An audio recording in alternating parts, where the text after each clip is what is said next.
Hi, I'm Karen Brock. I want to tell you just a little bit about myself and my background before I talk to you about the book and how you can use it and talk to prospective clients about the book. I have been in education for 3+ decades. I started out as a classroom teacher. I have a special ed and regular ed certification, and I also have an administrative degree and have worked in various settings in schools. I've taught elementary grades. I've also taught special ed, and I have worked at the state level in a couple of states doing school improvement work. I consulted for about 15 years doing school turnaround work, particularly with Title I schools, but I did it across the spectrum, and I have done some implementation of smaller learning communities, etc. in high schools, and have done some other work with high schools. So I've really worked the K-12 gamut, and then I've also taught at several universities with educational leadership and principal preparation primarily.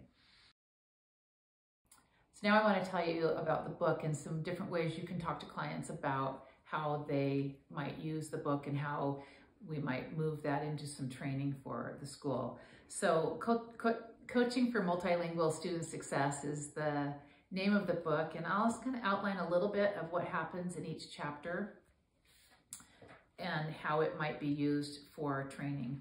Chapter 1 really lays out the current issue with multilingual learners. They're lagging behind their peers, and we want to close that gap. And this book is a how-to for teachers in the classroom. This does not address, and I state that in the introductory in the first paragraph or first chapter, this is not a book about what to do in the pull-out section of the day where students are getting very specific language training.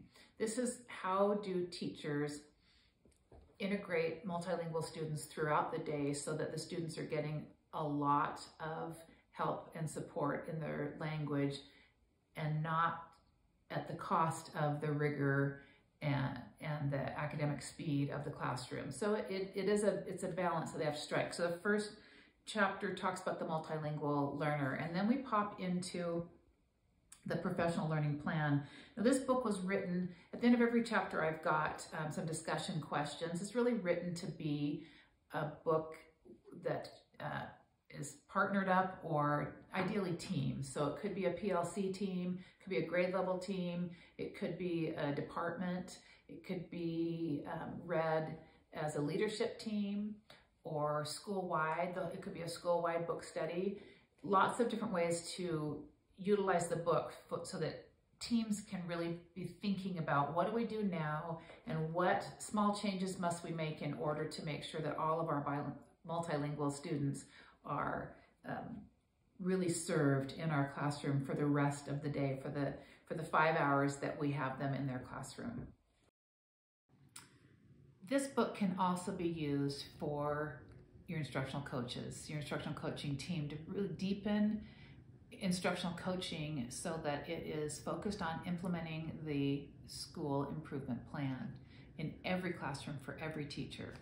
Chapters 3 and 4, 6 and 7 can be a guide to help rethink the coaching plan in your school and in your district to make sure that coaches are implementers and that every single teacher is included in the implementation plan so that every single teacher has the support they need from an instructional coach. So chapter 2 jumps into the professional learning plan. The professional learning plan is the center of a school improvement plan, and whatever the school has determined through their data that they need to work on that year, that's where this chapter will guide them through making a plan so that the professional learning changes practice in every classroom. Whether it's math, whether it's becoming a STEM school, whether it's looking at deepening student engagement, formative assessment, whatever it is that the school has landed on, then we layer on top of that, so what what will we do to make sure that our multilingual students are coming along with us in that plan? So at the end of chapter 2, we've got some questions about current plan and about ways that, and some worksheets and some reproducible, so that the staff or the team all the way through can be looking at and thinking, okay, so if this is what we want to do, what do we need to do to make sure that it's clear that all of us are supporting multilingual learners through our plan, and that every teacher knows how to do that. Chapter 3 starts talking about coaching. That's where we really get into instructional coaching works when there's a good professional learning plan. So that's why we saved the introduction and coaching till chapter 3. We really need to establish, first you have coaches, or first you have a professional development plan, and then you bring coaching into this, so that every single teacher has sufficient support to implement the instructional plan for your school. On page 33 of the book, we give the structure for professional development and where coaching fits into the professional learning plan, so that we're helping the reader really think through the format and plan for professional learning, and then how coaching can make the difference between learning something and actually doing it in the classroom. Chapter 4 goes into the district coaching structure and how important it is for the district to be supporting coaches. Chapter 5 goes further into really the details of constructing the professional learning plan, so that it's a year-long, not just an event, but this is a year-long plan where everyone is part of it. So we really take a deeper dive into the professional learning plan in chapter 5.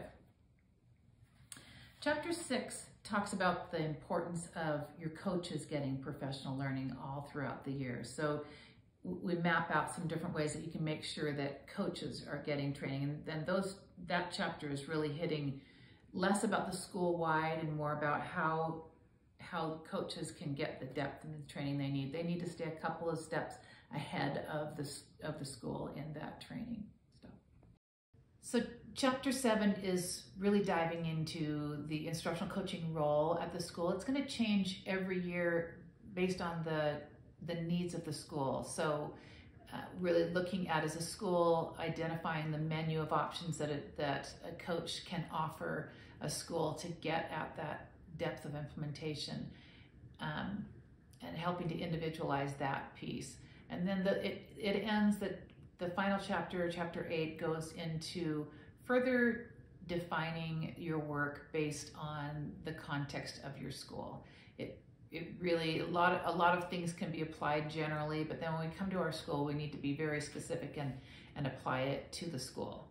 So while this is a book about multilingual learners and how a school can make sure that every classroom adequately serves multilingual learners, the most important message I'd like you to make sure that you get to schools is that this doesn't have to take years. In a couple of months, if you really are working with coaching and every teacher gets a coach, and your professional learning plan carefully addresses multilingual strategies throughout the year, within a couple of months, you're going to see more support for multilingual students in every classroom throughout every day. And that's our goal. And that's the goal of this book, and absolutely within every teacher's reach, if they have an instructional coach helping them change instructional practices to make sure that multilingual learners are well served in our schools.